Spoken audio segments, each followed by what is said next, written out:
Good morning, students. How are you? I hope you all are fine. So let's start with our new topic and very important. ये आपने अच्छे से पढ़ना है. मैं बार बार कह रही हूँ कि ये जो है आपको मैंने कल भी कहा था कि इस टॉप लेसन में सबसे इम्पोर्टेंट टॉपिक जो है वो यही है, that is the digestion and the absorption of the fats. तो इसको आपने बड़े ध्यान से पढ़ना है. सो फैट्स जो है आपको पता ही है कि fats are the water insoluble compounds. These are not soluble in water. And your dietary fats जो आप खाते हैं, जो आप खाना खाते हैं रोजमर्रा, जिसमें कि आपके बटर, मिल्क, घी, योगर्ट, जो भी फैट्स आप लेते हैं उसमें ज्यादातर the most of the compounds, fatty compounds in your food contain the neutral fats. Approximately 95% of your diet have the neutral fats. इसके अलावा और आपकी डाइट में क्या फैट्स हो सकते हैं, वो है कोलेस्ट्रॉल्स और फॉस्फोलिपिड. तो अगर हम डाइटरी फैट्स की बात करें बच्चों, तो हमारे डाइटरी फैट्स में तीन चीजें आएंगी, ज्यादा ट्राइग्लिसराइड, दूसरा कोलेस्ट्रॉल और फॉस्फोलिपिड्स. नाउ सबसे पहले तो हमें ये देखना है कि फैट्स का स्ट्रक्चर कैसा होता है. आपने लोअर क्लासेस में भी पढ़ा होगा. जो हमारा फैट्स है बेसिकली बच्चों, वो दो चीजों के कॉम्बिनेशन से बनता है. One is the glycerol molecule and the other are the 3 fatty acid chain. अगर आप इसको एक को देखें, so this is a single fatty acid chain, जिसमें कि आपका आप जानते हैं C double bond OH, COOH is the carboxylic group and this is a very long fatty acid chain, very long carbon chain, hydrocarbon chain. तो ये जो है वो आपका क्या है, एक फैटी एसिड है. ऐसे ही जब आपके पास 3 फैटी एसिड मॉलिक्यूल आ जाएंगे, जब वो ग्लिसरॉल के साथ कंबाइन करते हैं, तो यहां से जो है वो वाटर मॉलिक्यूल जो है वो रिमूव होगा. अब आप जानते ही हैं कि हमने इसके पहले भी जितने भी हमने कंपाउंड्स पढ़े, पॉलीमर्स पढ़े, चाहे वो कार्बोहाइड्रेट हो चाहे वो प्रोटीन हो, वहां पर मोनोमर से जब पॉलीमर बनता है तो वाटर मॉलिक्यूल जो है वो रिलीज होता है. तो देख रहे हैं आप यहां पर OH and H, these two and the form of water. तो यहां से आपके 3 वाटर मॉलिक्यूल, यानी कि हम यहां लिख सकते हैं -3 वाटर मॉलिक्यूल. कि जब यहां से 3 वाटर मॉलिक्यूल जो है वो निकल जाएंगे, तो ग्लिसरॉल और फैटी एसिड के कॉम्बिनेशन से हमारे पास जो है वो नई चीज बनेगी और उसे हम कहेंगे ट्राइग्लिसराइड या ट्राई असाइल ग्लिसरॉल, या इसी को हम न्यूट्रल फैट्स भी कहते हैं. और आप जानते ही हैं ये जो बीच में बॉन्ड है ये कौन सा है, हमारा एस्टर बॉन्ड. सो यहां पर जब जिन 3 पोजीशंस पे वाटर मॉलिक्यूल रिलीज हुए हैं, उन्हीं 3 पोजीशन पे हमारा जो है वो फैटी एसिड चेन जुड़ चुकी है. तो glycerol along with the 3 fatty acid chains from our tri acyl glycerol, neutral fats और दी ट्राइग्लिसराइड. अब जब हाइड्रोलिसिस होती है बच्चों, आप जानते ही हैं कि हमने पहले भी पढ़ा है कि जो कॉम्प्लेक्स मॉलिक्यूल जिस फॉर्म में बना होता है उसी फॉर्म में धीरे धीरे वो डिग्रेड होता है. तो जब ये हमारा जो खाना हम खा रहे हैं उसमें ये चीज सबसे ज्यादा है, ट्राइग्लिसराइड सबसे ज्यादा है. तो जब इसका ब्रेकिंग होगा बच्चों, तो कैसे होगा, इसमें से धीरे धीरे एक एक फैटी चेन जो है वो रिमूव होगी. पहले एक होगी, फिर दूसरी होगी, फिर अल्टीमेटली हमारी 3 फैटी एसिड चेन रिमूव हो जाएंगी और हमें अल्टीमेटली वही मिलेगा. क्या मिलेगा, 3 फैटी एसिड चेन और एक ग्लिसरॉल मॉलिक्यूल. सो अगर आप देखें, अगर हमारी दो फैटी एसिड चेन रिमूव हो, अगर हमारी एक लेते हैं सबसे पहले, अगर हमारी एक फैटी एसिड चेन रिमूव हो जाए, तो हमारे पास एक फैटी एसिड चेन रिमूव हो जाए तो हमारे पास 2 जो है वो बचे हुए हैं अभी भी फैटी एसिड चेन, और इसे हम कहेंगे डाई असाइल ग्लिसरॉल. जैसे ये था ट्राई असाइल ग्लिसरॉल, तो इसका नाम है डाई असाइल ग्लिसरॉल, या फिर इसको डाई ग्लिसराइड भी कहते हैं. और जो हमारा ये वाला लास्ट वाला कार्बन बचता है, इसके साथ क्या आ जाएगा, हाइड्रोक्सिल ग्रुप जो है वो आ जाएगा. अगर हमारा दूसरा वाला भी फैटी एसिड चेन रिमूव हो जाती है, और ज्यादा हाइड्रोलिसिस होने पे, हाइड्रोलिसिस यानी कि एडिशन ऑफ वाटर मॉलिक्यूल, तो हमारे पास क्या बनेगा, हमारे पास बचेगा मोनोअसाइल ग्लिसरॉल या मोनोग्लिसराइड। ठीक है, और इसके बाद क्या होगा, अल्टीमेटली क्या होगा, ये भी रिमूव हो जाएगी और हमारे पास क्या बचेगा, सिर्फ एक ग्लिसरॉल मॉलिक्यूल और बाकी बची हुई आपके पास अलग से क्या जाएंगी, 3 फैटी एसिड चेन। यानी कि जिस चीज से ये बनी है, ये चीजें जिस चीज से बनी है ये इससे बना है, अल्टीमेटली जब इसकी हाइड्रोलिसिस होगी तो इसी में ही कन्वर्ट हो जाएगा और जो 3 वाटर मॉलिक्यूल पहले रिलीज हुए थे वो हमें ऐड करने पड़ेंगे अगर आपने इसको तोड़कर ये बनाना है। तो यहां पर हमें 3 वाटर मॉलिक्यूल डालने पड़ेंगे। तो जब तक आप इनके स्ट्रक्चर्स को नहीं समझेंगे तब तक आपको फैट डाइजेशन जो है वो नहीं आएगी। तो मेक इट वेरी श्योर कि आपको ये स्ट्रक्चर्स जो है वो तीनों बड़े ढंग से समझ आने चाहिए। ठीक है, अब पहले मैंने बता दिया कि यहाँ पर जो हमारा बॉन्ड है वो कौन सा है, एस्टर बॉन्ड है। तो इस एस्टर बॉन्ड को तोड़ने के लिए जो एंजाइम चाहिए, the name of the enzyme is esterase. Esterase या इसको लाइपेज एंजाइम भी जो है वो एस्ट्रेज एंजाइम जो है उसका एक सबसे इंपॉर्टेंट जो एंजाइम है वो है लाइपेज। एस्ट्रेज अलग अलग तरह के हो सकते हैं क्योंकि fats are very complex molecule, different तरह के फैट्स होते हैं।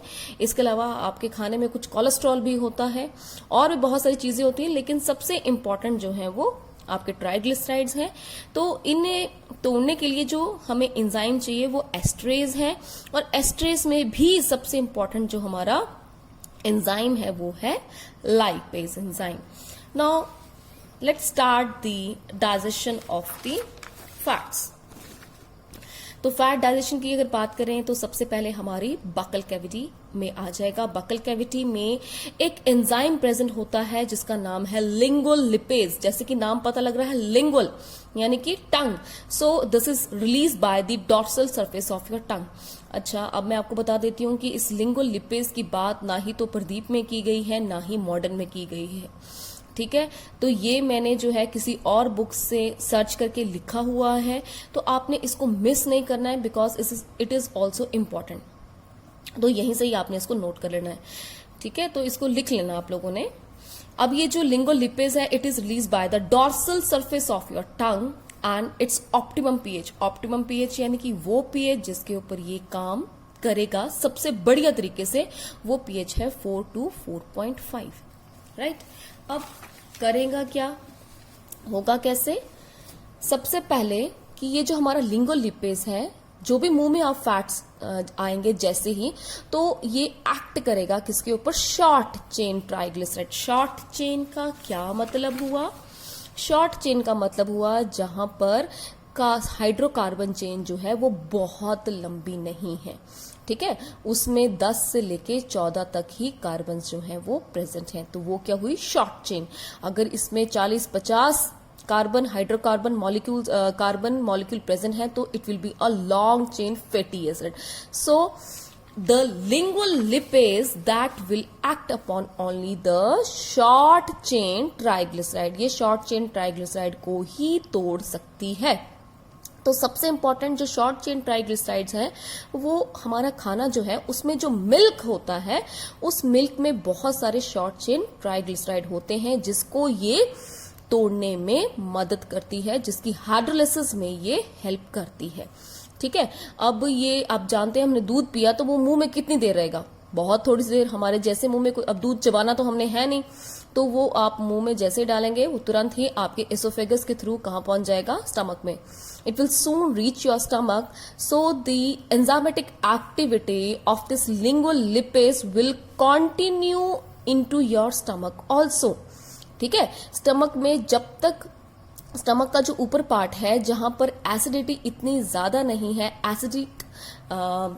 इतनी ज्यादा एसिडिक कंटेंट प्रेजेंट नहीं है, वहां तक इस लिंगुअल लिपेज जो है उसकी एक्टिविटी चलती रहती है। क्योंकि आप जानते हैं स्टमक में तो एसिडिक हमारा मीडियम है, तो अगर ज्यादा एसिडिक मीडियम होगा तो इसको अपना ऑप्टिमम टेम्परेचर ऑप्टिमम पीएच नहीं मिलेगा और ये काम नहीं कर पाएगा।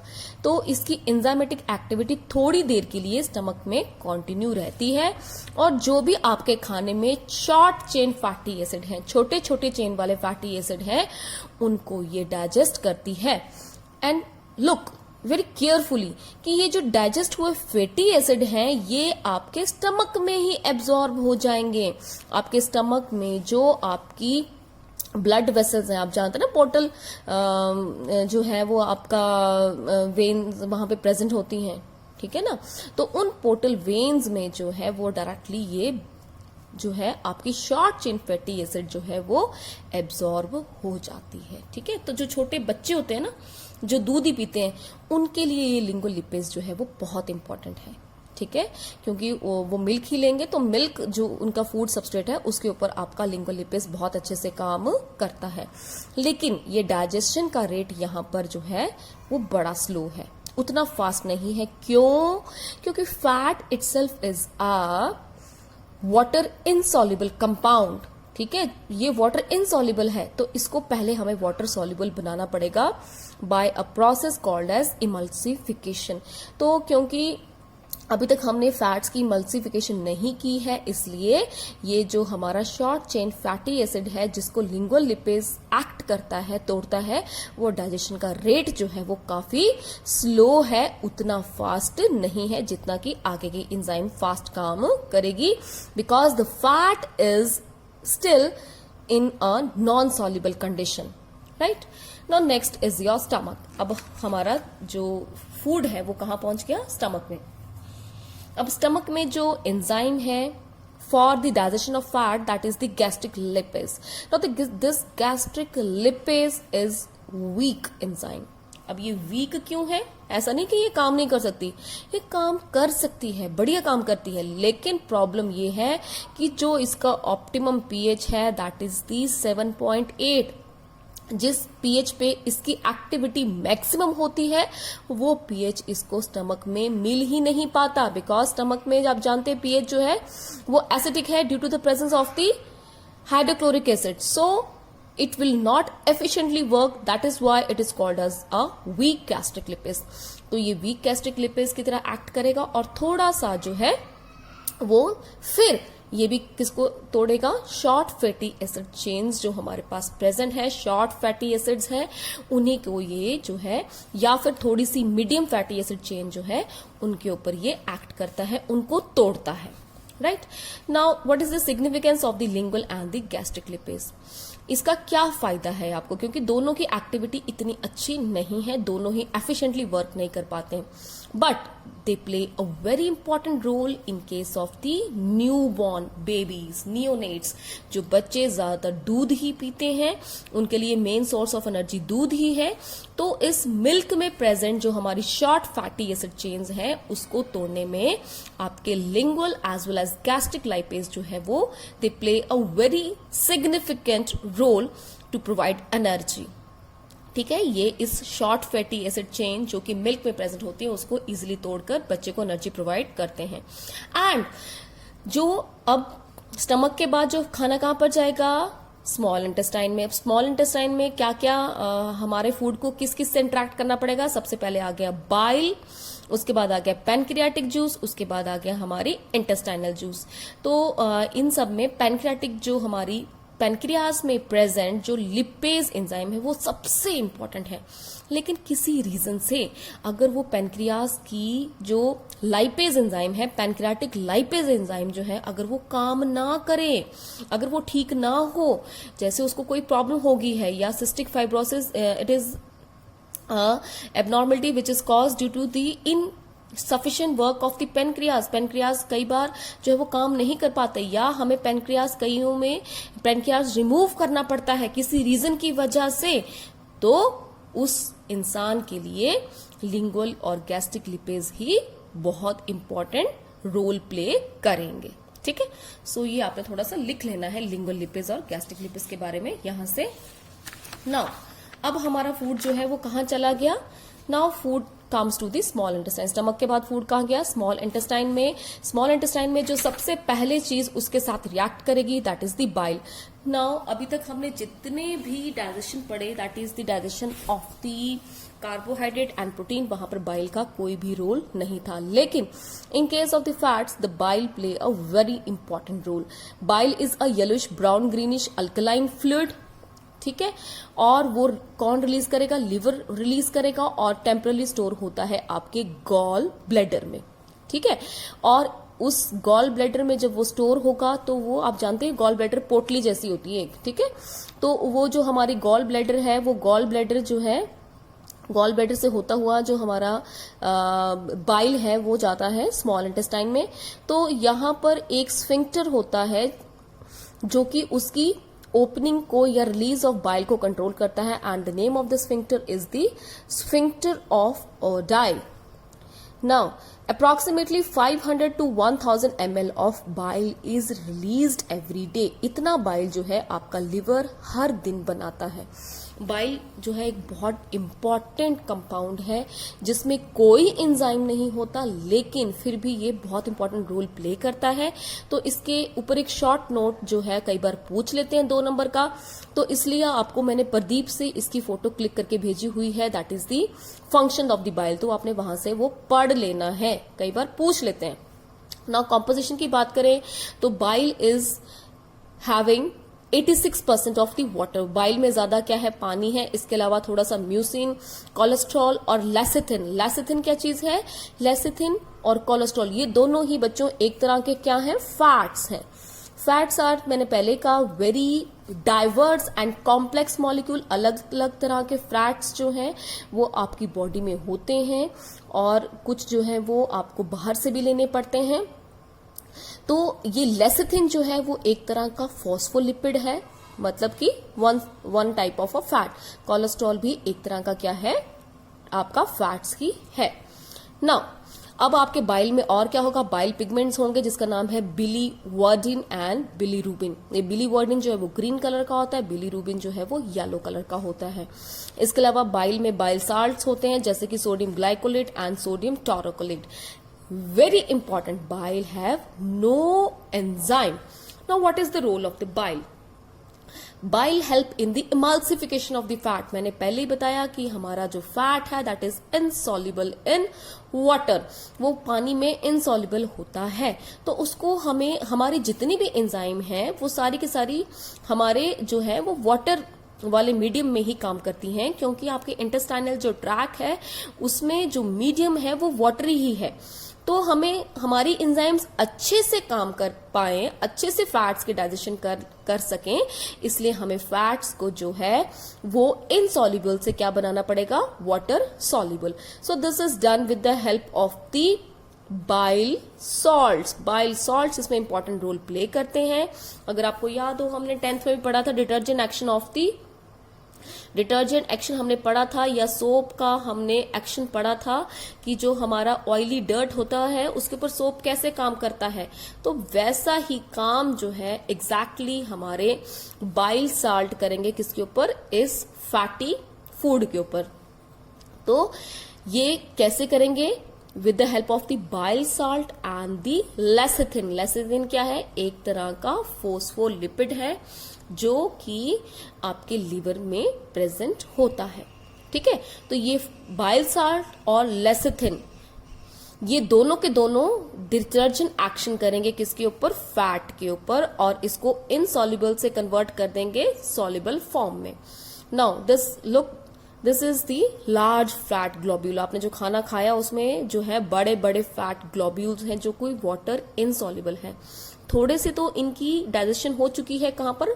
आपके स्टमक में, with the help of the lingual lipids and the gastric lipids, जो शॉर्ट चेन फैटी एसिड है। लेकिन जो लॉन्ग चेन फैटी एसिड है उसके ऊपर उन दोनों एंजाइम्स का कोई भी जो एक्शन है वो नहीं होता है। तो वो जो लार्ज हमारे फैट ग्लोब्यूल्स हैं जिनके अंदर long chain fatty acid present है, वो एज इट इज ही आपके इंटेस्टाइन में पहुंच जाते हैं। अब इंटेस्टाइन में पहुंचते ही इनके ऊपर 2 चीजें जुड़ेंगी। कौन जुड़ेंगी? Bile salts and the lecithin. तो देखेंगे आप, मैंने ये छोटा सा ब्लू कलर का जो है वो बनाया है आपका बाइल सॉल्ट, और ये जो रेड कलर का बनाया है ये बनाया है फॉस्फोलिपिड। अब बाइल सॉल्ट जो है थोड़ा सा बड़ा बना देती हूँ ताकि आपको ये दिखे। bile salt and phospholipid both are the amphipathic molecules. Amphipathic molecules are what? Which have both the polar as well as the non-polar end. Polar end इनका जो हेड होता है वो पोलर होता है, यानी कि वाटर लविंग हाइड्रोफिलिक एंड होता है, जबकि जो इसकी टेल होती है दैट इज मैंने गलत लिख दिया यहाँ पे, it is hydrophobic, PHOBIC, it is hydrophobic. जो टेल है वो हाइड्रोफोबिक है, यानी कि नॉन पोलर एंड है, वाटर रिपेलिंग एंड है। सेम ही हमारा फॉस्फोलिपिड के लिए है, इसका हेड जो है वो वाटर लविंग है और टेल इसकी वाटर रिपेलिंग है। अब जो इनका वाटर रिपेलिंग पार्ट जो है उसको फैट लविंग पार्ट भी बोलते हैं। अगर टेल जो है वो पानी से दूर भागती है तो फैट को वो पसंद करती है। तो जो इनका टेल पार्ट है किसका? आपके बाइल सॉल्ट का और आपके फॉस्फोलिपिड मॉलिक्यूल का जो वाटर रिपेलिंग पार्ट है या फैट लविंग पार्ट है, यानी कि इसकी टेल और इसकी टेल, वो जो है वो पहले क्या होगा कि आपका जो लार्ज फ्लैट ग्लोब्यूल जो है वो टूट जाएगा। Emulsification means breaking of the large fat globule into the small droplets. और ये जो ड्रॉपलेट्स हैं, अब आप जानते हैं तेल आप बाल्टी में डालो, थोड़ा सा कटोरी में तेल डालो तो तेल की बूंद जो थोड़ी दूर होती है, अगर जरा सा भी हिलाओ तो वो ड्रॉप्स जो है वो एकदम से चिपक जाएंगी। तो ड्रॉप्स कहीं आपस में चिपक ना जाए, ये ड्रॉपलेट्स आपस में चिपक ना जाए, इसके बाहर जो है वो लेयर बन जाती है, किसकी बन जाती है? Bile salts and the phospholipid. So conversion of the large fat globule to the small emulsified droplets is called as the emulsification, and it is done with the help of the bile salts as well as the phospholipid named the lecithin. ठीक है, so this is the emulsification. Now what is the emulsification का क्या role है? Emulsification से क्या होगा कि जो आपके लार्ज फैट ड्रॉपलेट्स हैं वो छोटे छोटे ड्रॉपलेट्स में कन्वर्ट हो जाएंगे। उससे क्या होगा कि जो एंजाइम है वो इतने बड़े फैट ड्रॉपलेट के ऊपर काम नहीं कर सकती, ठीक है ना, तो उसे काम करने को दिक्कत हो रही है, इट इज फेसिंग डिफिकल्टी। तो हमें इसे छोटे छोटे टुकड़ों में बांटना पड़ेगा, छोटे छोटे ड्रॉपलेट्स में कन्वर्ट कर देते हैं, so that the enzyme when it come to act upon it can work efficiently. ये एंजाइम जो है वो इसके ऊपर एफिशिएंटली काम कर सके एंड उसकी एक्टिविटी से ये फैट डाइजेशन जो है वो पॉसिबल हो सके। ठीक है, तो आप जानते हैं अब इसका सरफेस एरिया जो है वो कम है। अगर ये इसके 50 फ्लैट ड्रॉपलेट्स बनेंगे तो उनका सरफेस एरिया क्या होगा? ज्यादा होगा। जितना ज्यादा सरफेस एरिया होगा उतना ही इजिली जो एंजाइम है वो इसकी ब्रेकिंग या इसकी हाइड्रोलिसिस इजिली कर सकती है। तो इमल्सिफिकेशन से बेसिकली होता क्या है? There is the increase in the surface area of the fats so that the enzyme may act upon it efficiently, right. तो और दूसरी बात कि ये जब बाइल साल्ट इसके ऊपर लगा हुआ होगा तो ये आपस में चिपक भी नहीं सकेंगे। They will not again fuse to form again